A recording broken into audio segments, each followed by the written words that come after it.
Hello बच्चों, कैसे हो? उम्मीद है बहुत अच्छे होंगे। आप सबका इंग्लिश कॉर्नर चैनल पर स्वागत है।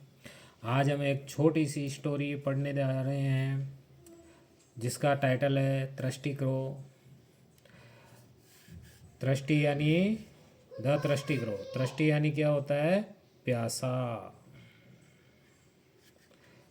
क्रो मीन्स कौवा।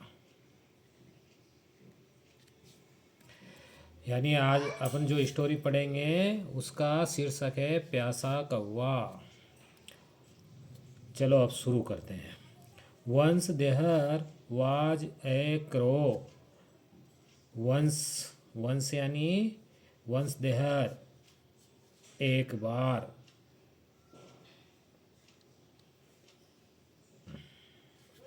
वाज यानी था। ए यानी एक। क्रो, क्रो यानी कौवा।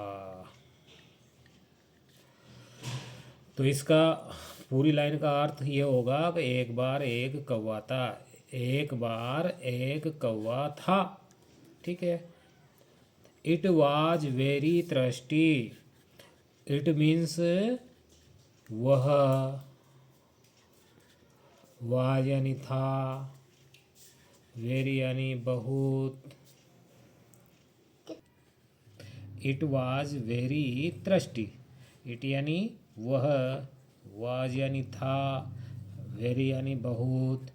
थ्रस्टी यानी प्यासा। वह बहुत प्यासा था। यानी वह कौवा बहुत प्यासा था। It flew here and there in search of water. It यानी वह। फ्लू यानी उड़ा, यानी यहाँ। एंड यानी और। देहर यानी वहाँ। इन यानी में। सर्च, सर्च यानी तलाश। ऑफ, इसका अर्थ होता है का, के, की। तो की। वाटर यानी पानी। अब पूरा अर्थ लेते हैं। वह पानी की तलाश में यहाँ वहाँ उड़ा। समझ में आया बच्चों? वह पानी की तलाश में यहाँ वहाँ उड़ा। आगे देखते हैं। But it found no water. But यानी लेकिन। इट यानी उसे। देखो, फाउंड, फाउंड फाइंड की सेकंड फॉर्म है। फाउंड यानी मिला, है ना? मिला। नो यानी नहीं। वाटर यानी पानी। लेकिन उसे पानी नहीं मिला। वो इधर उधर उड़ा पानी की तलाश में, लेकिन उसे कहीं भी पानी नहीं मिला। इट सा a pot in garden. It यानी उसने। उसने किसने? यानी कौवे ने। उसने सा यानी देखा। ए यानी एक। पोट यानी मटका। मटका कह सकते हैं, या इसको हम पोट यानी मटका भी बोल सकते हैं या घड़ा भी बोल सकते हैं। इन यानी में। गार्डन यानी उद्यान या गार्डन, जो भी आप कहना चाहो। वैसे हिंदी में उद्यान ही बोलते हैं। अब इसका पूरी लाइन का अर्थ निकालते हैं। उसने उद्यान में एक मटका देखा, या उसने एक गार्डन में एक मटका देखा। ठीक है, चलो। There was a little water in it.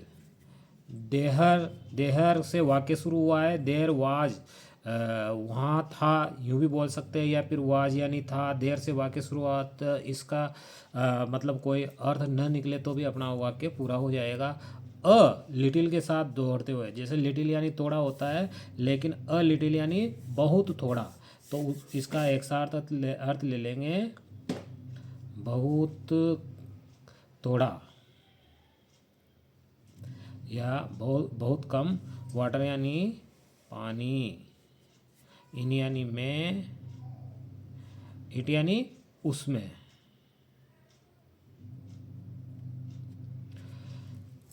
तो वो जो उसने घड़ा देखा उसमें पानी बहुत कम था। अब पानी बहुत कम था तो आगे देखो क्या होता है। इट यानी it could not drink it. It यानी उसने, कुड यानी सका,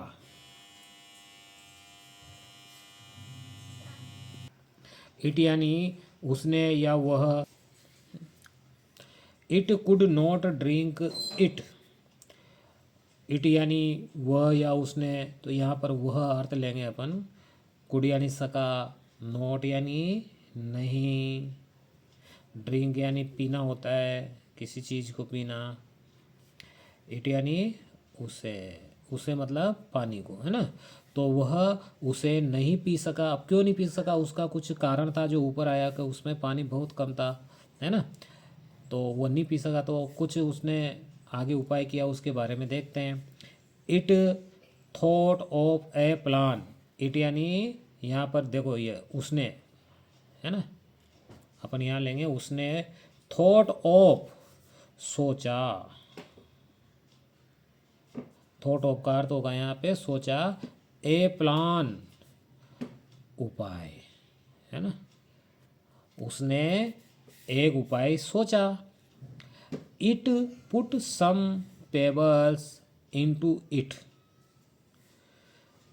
इट उसने, पुट, पुट यानी डाले, सम यानी कुछ, पेबल्स, पेबल्स जो छोटे पत्थर के टुकड़े होते हैं ना उनको क्या बोलते हैं, कंकर, है ना। तो उसने कुछ कंकर इनटू, इनटू इट उसमें, है ना,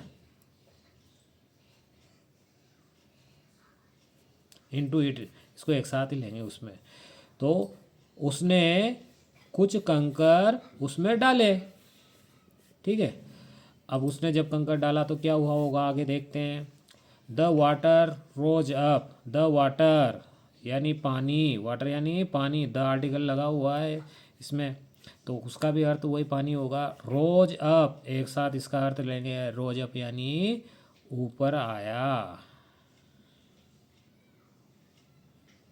इसका अर्थ होगा ऊपर आया, यानी पानी ऊपर आया। अब आगे, it drank water and flu हवे इट। इट यानी उसने, ड्रैंक यानी ड्रिंक की सेकंड फॉर्म है, तो क्या लिखेंगे अपन, पिया, वाटर, वाटर यानी पानी, एंड और, फ्लू, फ्लू अवे इसको एक साथ लेंगे, है ना, उड़ गया, इसका अर्थ होता है उड़ गया। तो क्या किया उसने, उसने पानी पिया और उड़ गया। अब इससे कहानी से क्या शिक्षा मिलती है उसके बारे में आगे देखते हैं। शिक्षा को अंग्रेजी में बोलते हैं मोरल। मोरल यानी शिक्षा। इस कहानी से हमें क्या शिक्षा मिलती है वो देखते हैं। Moral, necessity is the mother of invention. Necessity, necessity यानी, नेसेसिटी यानी आवश्यकता, इज यानी है, द मदर, मदर यानी माता, माता को जननी भी बोलते हैं, तो अपन यहाँ पर जननी अर्थ लेंगे। द मदर यानी जननी, ऑफ का के की होता है लेकिन यहाँ पर की अर्थ लेंगे। इन्वेंशन आविष्कार, आविष्कार। अच्छा, अब पूरा अर्थ एक साथ लेते हैं। अर्थात इस कहानी से हमें क्या शिक्षा मिलती है। आवश्यकता आविष्कार की जननी है, यानी आवश्यकता आविष्कार की जननी होती है। तो बच्चों कमेंट करके ज़रूर बताइएगा कहानी कैसी लगी। अब आप आगे किस टॉपिक पर इस तरह से कहानी को सुनना पसंद करेंगे। आपको अंत तक वीडियो देखने के लिए बहुत बहुत धन्यवाद।